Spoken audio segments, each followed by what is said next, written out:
All right, so get ready, because today we are going deep, really deep, into the mind of a character who is, well, fascinating and disturbing all at the same time. Oh, yeah, I know what you mean. Patrick Bateman. Patrick Bateman, yeah. And you know what's really interesting is you gave us these excerpts from two of Bret Easton Ellis's novels. Right. American Psycho and Lunar Park. Uh-huh. And it's so intriguing how Bateman shows up in such different genres, right? I mean, we've got a horror novel in one, and then we've got a metafictional thriller in the other. Right. How does the same character, how does that even work? Yeah. It's really something how Ellis uses him in such different ways, but he still has, this symbolic weight to him in both. That's what we're going to find out. Exactly. So, okay, let's start with American Psycho. Okay. There's this line, and it always just gives me chills. Oh, yeah. It's, Bateman says, "Society cannot afford to lose me. I'm an asset." Right.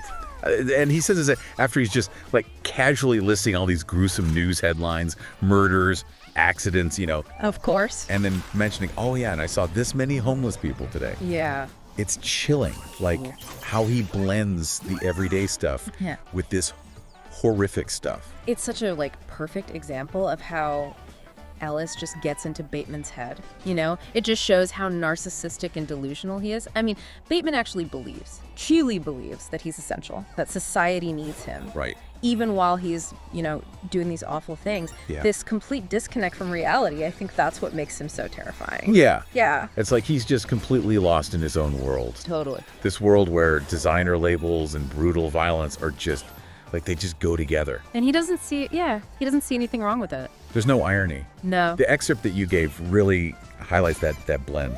It's disturbing.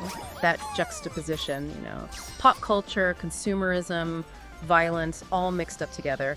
That's what makes Bateman such a potent representation of what everyone was so anxious about in the 80s. He embodies that whole era, the obsession with status, wealth, and, the darkness underneath it all. So in American Psycho, he's like a real monster, a threat. Oh, yeah. A terrifyingly real threat. But then how does this character translate to the world of Lunar Park? Well, that's where it gets really interesting. Yeah. You have this whole metafictional element. Right. So in Lunar Park, Bateman appears, but just briefly.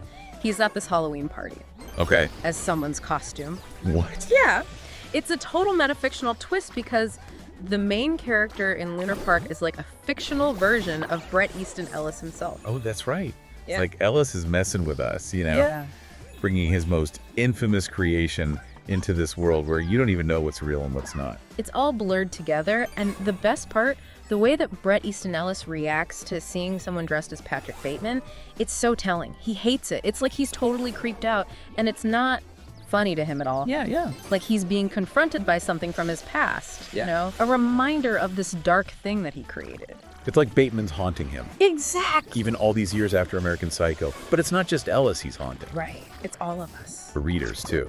He's become this cultural symbol, this embodiment of all our anxieties about masculinity and consumerism and the dark side of being successful. And what's really fascinating is that Bateman in Lunar Park, it's more than just a cameo, He becomes this unsettling force, a reminder that the dark stuff we make, whether it's in fiction or in real life, it can have a life of its own. Okay, so we've got Bateman as this real threat in American Psycho.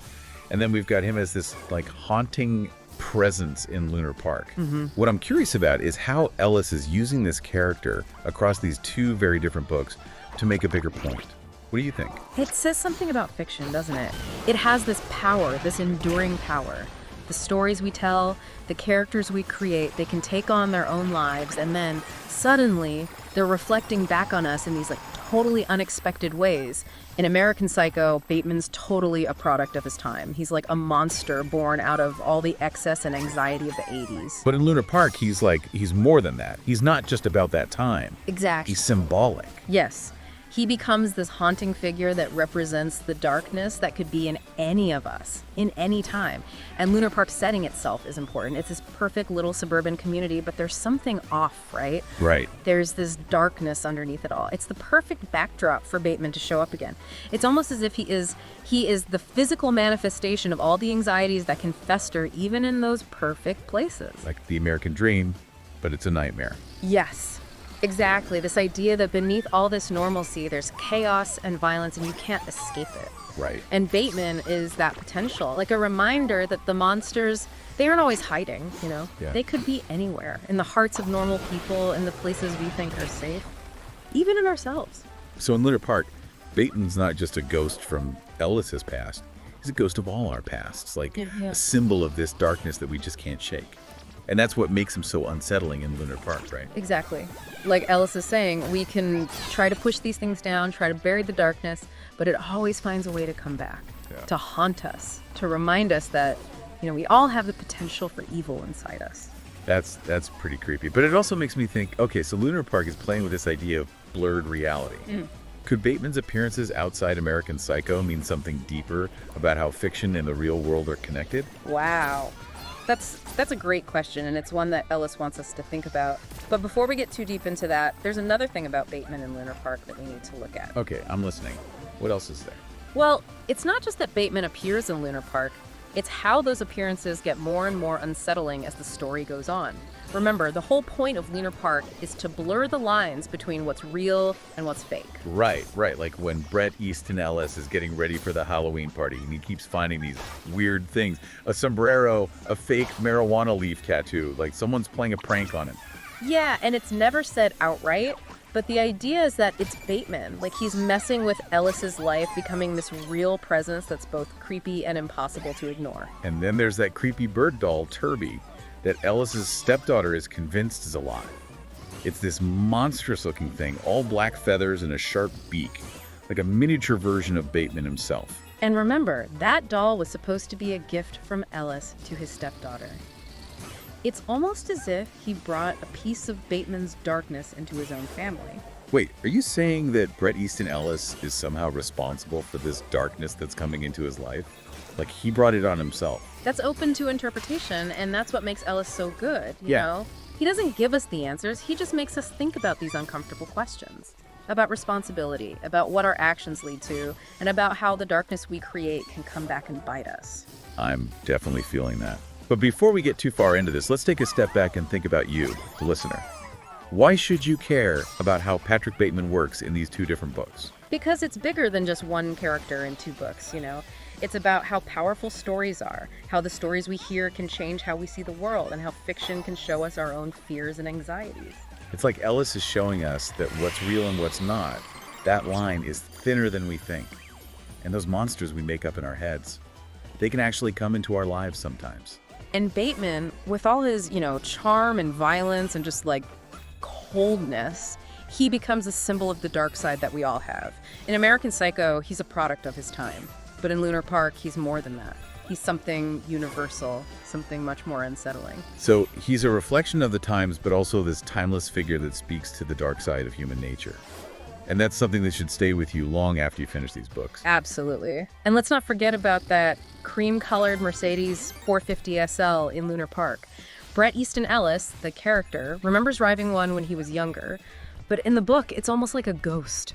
Right. It can't be a coincidence that it's the exact same car that Patrick Bateman drives in American Psycho. It's another one of those links, right? Yes. Like, Ellis is connecting the two books, blurring the lines even more. It's as if the car represents this bridge between the two worlds.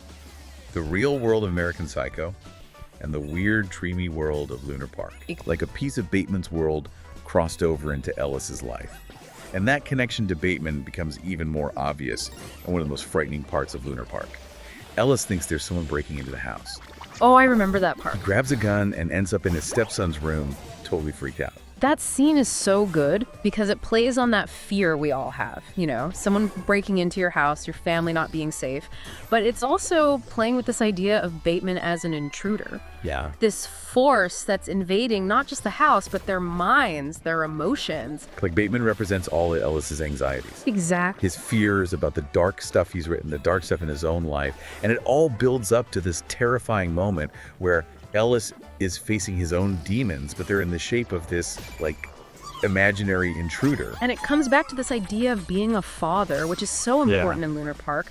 Bret Easton Ellis, the character, he's struggling to be a good dad, to protect his family, to keep them safe from the darkness that's closing in. You know, it's interesting how being a father is so different in the two books. In American Psycho, Bateman is like this awful, distorted version of what a man is supposed to be. Right. He has zero fatherly instincts. But in Lunar Park, Ellis is really wrestling with what it means to be a father. Yeah. Trying to fix his past mistakes and protect his kids from the darkness that he, in a way, created. And that same struggle is there in Robbie, Ellis's stepson, who is obsessed with this website about missing kids. It's almost like Robbie is being pulled into the same darkness that Bateman represents. Like he's becoming a victim of the same anxieties that Ellis is trying to deal with. Yes, it's this twisted mirror image, right? Yeah. Bateman is this monster who preys on innocence, and Robbie is this innocent kid who's being preyed upon by the darkness that Bateman represents. Exactly. And it shows how violence and trauma, they keep going. Yes. They don't just affect the person who does it and the person it's done to, they affect everyone after that, too. That's cyclical. So we have Bateman as this invading force, this darkness that's trying to swallow up both Ellis and his family. But then there's this other part, this metafictional element, where Ellis is literally fighting his own creation. Right. He's trying to control the monster he let loose on the world. And that's what makes Lunar Park so thought-provoking. It's not just a horror story. It's about what it means to tell stories, how fiction can blend with reality, and how you have to be careful when you create art that explores the really dark parts of being human. It's like Ellis is asking us what happens because of the stories we tell. Do they affect us? Do they affect the world around us? Absolutely. And it's not just about violence or horror, but all the dark impulses, the secret desires, the unsettling truths that we try to hide in our everyday lives. And Bateman, both as a monster and as a ghost, he becomes the symbol of all those hidden truths. The reminder that we can't ever really get rid of the darkness. It's always there under the surface, waiting for its chance to come back. That is a creepy thought. But it's also a powerful one. It's like a reminder that we can't just pretend the darkness isn't there. We have to face it, understand it, and figure out how to live with it without letting it take over. And that's where the idea of hope comes in. Yeah. Because even with all the darkness, all the horror, both American Psycho and Lunar Park have this little bit of hope. Like they're saying that we can change, we can beat our demons, and we can come out of the darkness changed for the better. And it's that little bit of hope that makes these books so interesting.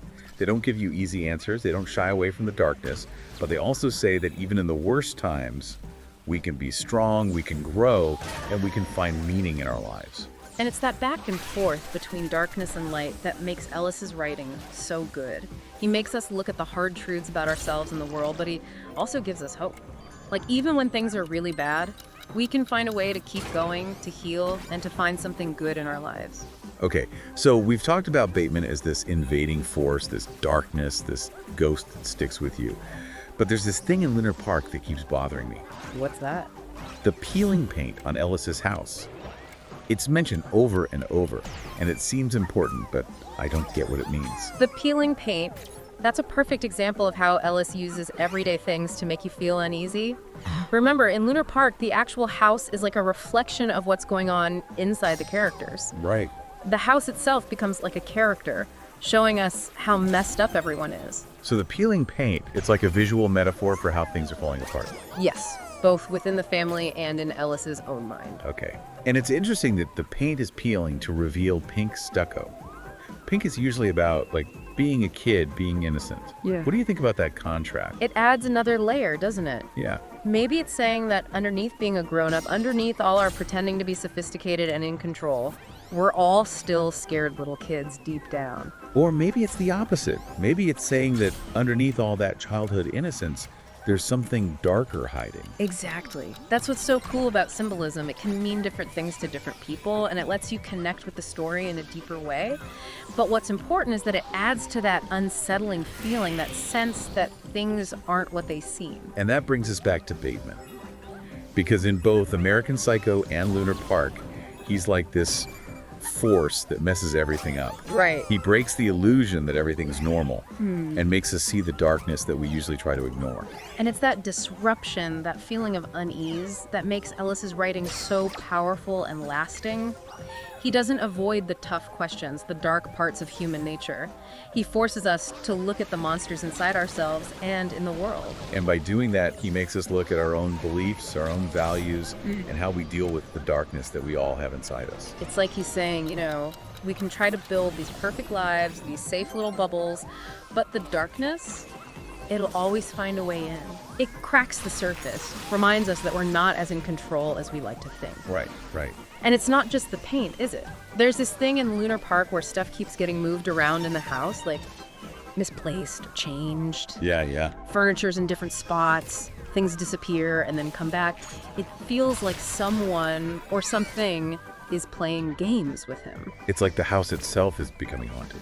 Exactly. By this presence, this force that's connected to Bateman somehow, but it's bigger than him, too. Okay. It's this idea that we don't always control our own stories, you know? The reality we build for ourselves can get messed up by things we just don't understand. So I've got the peeling paint, the rearranged furniture, that creepy bird doll. Right.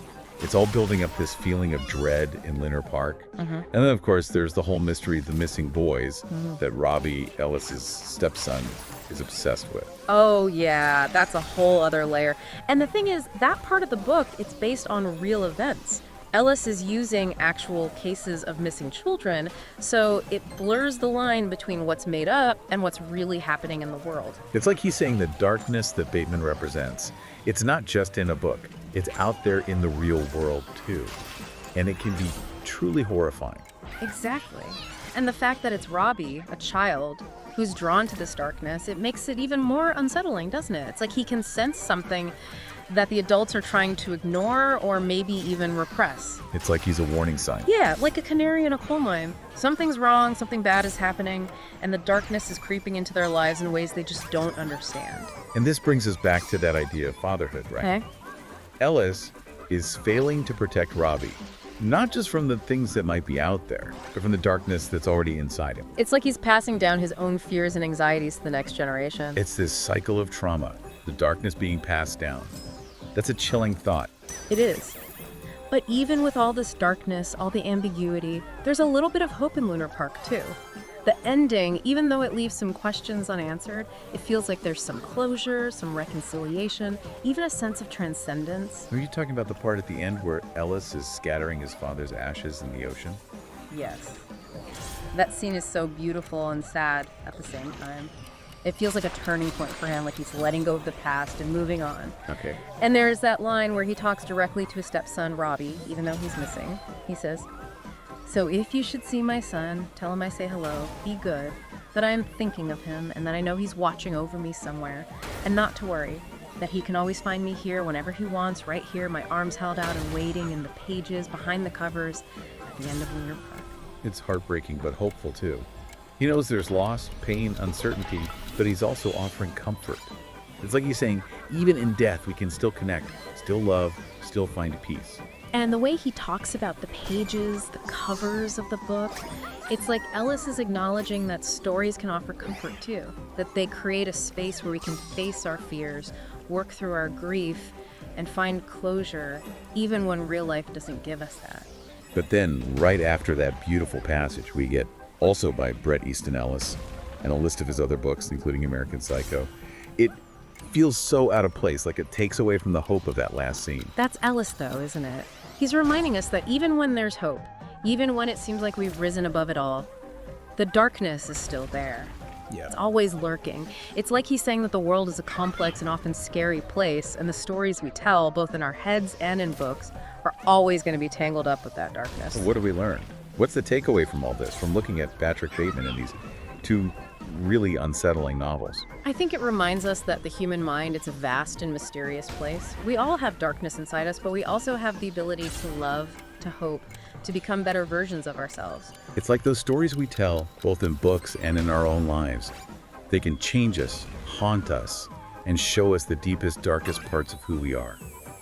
And sometimes the stories that freak us out the most are the ones that make us face the hardest truths about ourselves and the world. Exactly. So if you're looking for something that really makes you think, something that explores the human mind and the scary parts of reality, you should check out American Psycho and Lunar Park. Just be ready to be disturbed, challenged, and to see the world in a whole new way. And that's a wrap on this deep dive. Thanks for listening, everyone, and we'll catch you next time for another exploration of the most fascinating and thought-provoking ideas out there. Until then, keep exploring, keep questioning, and keep diving deep. It's like he's saying we try to build these perfect lives, these safe, controlled spaces, but the darkness always finds a way in. It cracks the facade. Yeah. Reminds us we're not as invincible as we like to think. And it's not just the peeling paint, right? There's this motif of things being out of place. Oh, yeah. In Ellis's house, furniture moved, objects disappearing, like a feeling that someone or something is messing with him. Yeah, playing mind games. Exactly. Like, the house itself is haunted by this unsettling presence. Something connected to Bateman, but also, like, beyond him. It suggests we're not always in control of our own stories, you know? The realities we create can be disrupted by forces we just don't get. So the peeling paint, the furniture, that creepy bird doll, Right. all adding to the feeling of dread and uncertainty in Lunar Park. And there's the mystery of those missing boys that Robbie, Ellis's stepson, is so fixated on. And that's interesting because it's grounded in reality, right? Ellis is using actual cases of missing children, blurring the lines between fiction and the real world even more. It's like he's saying the darkness that Bateman represents isn't limited to the pages of a novel. It's real. It's out there. And it can be truly horrific. And the fact that it's Robbie, a kid who is drawn to it, that adds another layer of complexity, doesn't it? It's like he senses something the adults are trying to ignore. Maybe even repress. He's like a warning sign. Exactly. Something's wrong, deeply wrong. The darkness is seeping in, and they don't even realize it. And this goes back to that theme of fatherhood. Ellis is failing to protect Robbie, not just from external threats, but from the darkness that's already inside him. He's passing down his own anxieties, his fears to the next generation. That's a chilling thought, this cycle of trauma passing down the darkness.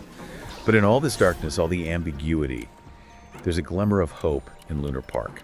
The ending, even though it leaves questions unanswered, offers closure, reconciliation, even transcendence. You're talking about that epilogue where Ellis is scattering his father's ashes Yes. in the Pacific. It's a beautiful scene. It feels like a turning point for him, letting go of the past. Exactly. And there's that line where he speaks directly to his missing stepson, Robbie. He says, "So if you should see my son, tell him I say hello, be good, that I am thinking of him and that I know he's watching over me somewhere, and not to worry, that he can always find me here, whenever he wants, right here, my arms held out and waiting, in the pages behind the covers, at the end of Lunar Park." It's so heartbreaking, but hopeful at the same time. He acknowledges the loss, the pain, the uncertainty, but he's offering comfort. Like, even in death, there's still connection, love, peace. And the way he mentions the pages, the covers of the book, it's like Ellis is acknowledging the power of fiction itself, you know? Right. To offer solace, to create a space where we can face our fears, process grief, and find closure when real life doesn't give it to us. But right after that beautiful passage, we get also by Bret Easton Ellis and a list of novels, including American Psycho. It feels so jarring, like it undercuts the hopefulness. Yeah. It's a brilliant move, though. He's reminding us that even in the midst of hope, the darkness is still there, lurking. It's like a final reminder that the world is a complex and unsettling place. So where does that leave us? What's the takeaway from this deep dive into Patrick Bateman? I think it's a reminder that the human psyche is vast and often uncharted. We all have darkness inside us. But also the capacity for love, hope, redemption. Absolutely. The stories we tell in fiction and in life have the power to shape us, haunt us, illuminate those dark corners of our hearts. Sometimes the most unsettling stories are the ones that force us to confront the hardest truths about ourselves and the world. If you're looking for a deep dive into the human psyche, the unsettling nature of reality, and the power of storytelling, check out American Psycho and Lunar Park. Just be prepared to be disturbed, challenged, and to have your perceptions of the world forever altered. And with that, we'll wrap up this deep dive. Thanks for joining us, and we'll see you next time for another exploration of the most fascinating topics and ideas out there. Until then, keep diving deep